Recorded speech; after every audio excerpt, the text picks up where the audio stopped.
দরকার, ঠিক আছে। আর রুলস নাম্বার 9, 9 আছে কি, I am having a hard time, কোনো কিছু করতে সমস্যা হচ্ছে, ঠিক আছে, এরকম কোনো কিছু বোঝাতে, ঠিক আছে। তো আপনি হচ্ছে ধরেন কি কোনো কিছু, কোনো কাজ করতেছেন, সেটা অফিসে হোক, সেটা বাসা বাড়িতে হোক, বা রাস্তায় হোক, খেলতে গিয়ে হোক, পড়াশোনা করতে গিয়ে হোক, এনিথিং, ওকে। সেখানে কোনো এক বিশাল বড় একটা স্টেপ আছে যেটা আপনি পারতেছেন না, আপনি খুবই ট্রাই করতেছেন বাট পারতেছেন না। এই জিনিসটাকে আপনি কিভাবে আপনার ফ্রেন্ডের কাছে বা টিচারের কাছে বা আপনার বসের কাছে বা আপনার ফ্যামিলির অন্য কারো কাছে প্রকাশ করবেন?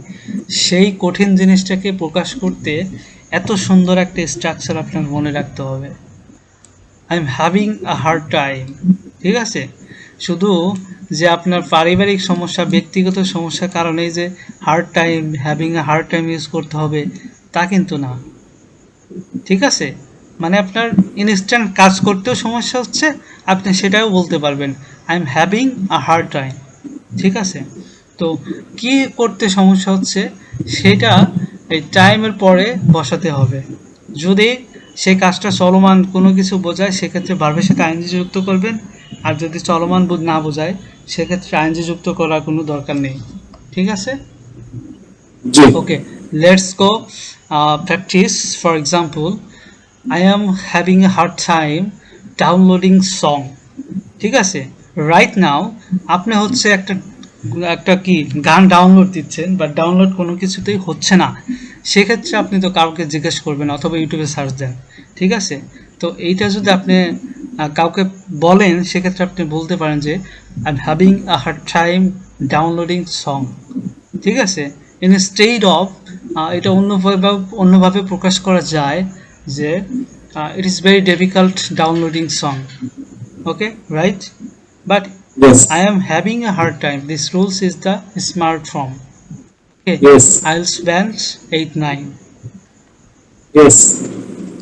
I think so. Okay. Um, তাহলে I am having a hard time downloading song গেল। এখন ডাউনলোডিং সং এর জায়গায় অন্য একটা কিছু দেন, ধরেন নিউজ পেপার পড়তেছেন, কিন্তু ওটা একটা কঠিন লাগতেছে আপনার কাছে, সেক্ষেত্রে কি বলবেন? I am having a hard time to understanding the newspaper. I am Sorry, having, I am having a hard time understanding the newspaper. Right, understanding the news paper, অথবা Newspaper. কোনো একটা কলমের নাম দিলেন, ঠিক আছে।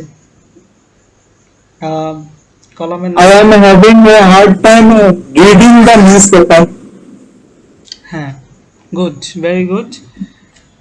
আচ্ছা, তারপর কি আছে, তারপর উদাহরণটা আপনি বলেন। I am having a hard time understanding my friends. So, আমি কি নতুন কোনো এক্সাম্পল দিব নাকি এটা পড়তে হচ্ছে বুঝিনি? আন্ডারস্ট্যান্ডিং মাই ফ্রেন্ডস, হ্যাঁ, নতুন এক্সাম্পল বানান। এটা, এটাই তো প্র্যাকটিস করার জন্য আসছেন। I am having hard time বুঝো না, আমি কাউকে বুঝাই সেক্ষেত্রে ইংলিশটা কি হবে?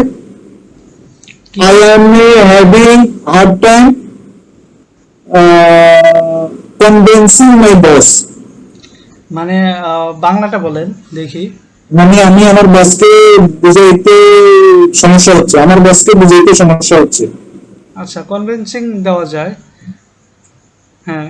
But এই ক্ষেত্রে এটা আসলে সুইটেবল মনে হচ্ছে না।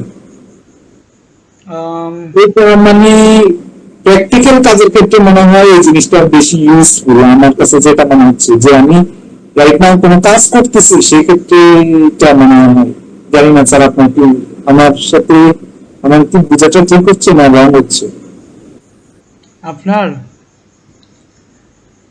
আপনি, জি বুঝি নাই, আবার বলেন তো একটু। আমার কাছে মনে হচ্ছে এই স্ট্রাকচারটা মানে স্পোকেন রুল নাম্বার 9, এই স্ট্রাকচারটা বেশি ইউজফুল হচ্ছে প্র্যাকটিক্যাল কাজ, কোনো কাজ করতে গেলে সমস্যা হ্যাঁ, হচ্ছে মানে হ্যাঁ, প্র্যাকটিক্যালের ক্ষেত্রে। প্র্যাকটিক্যাল ক্ষেত্রে, আবার আপনার রিয়েল লাইফেও হতে পারে, ঠিক আছে। আপনি, আপনি কোনো কারণে ডিপ্রেশন আছেন সেক্ষেত্রেও কিন্তু ইউজ করা যায়।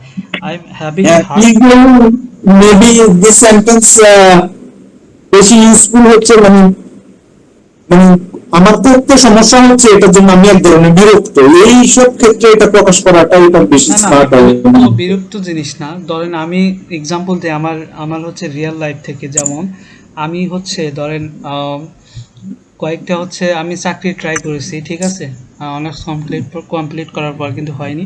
সেক্ষেত্রে আমি এখানে আমি বলতে পারি যে I am having a hard time finding a job, ঠিক আছে। এটা কিন্তু রিয়েল লাইফ একটা উদাহরণ হয়ে গেল। এইভাবেই হচ্ছে দেওয়া যায়। তারপর হচ্ছে আহ, কি বলা যায়, সকালবেলা ঘুম থেকে ওঠা, ঠিক আছে, এটা কিন্তু একটা কষ্ট। I am having hard time waking, wake up on time. হ্যাঁ, ভার্বের সাথে ING, waking up early in the morning, ঠিক আছে, চলমান কোনো কিছু এগুলো বোঝায় ওয়াকিং। ওকে, আচ্ছা। তারপর হচ্ছে আরো বলা যায় I am having a hard time, মানে শুধু I শুধু am having hardship to closing my work on time. Yes, হ্যাঁ, এটা এটা বেটার এক্সাম্পল। আর একটা জিনিস আছে, আপনার স্পিকিং না বলেন না কেন? I am having a hard time.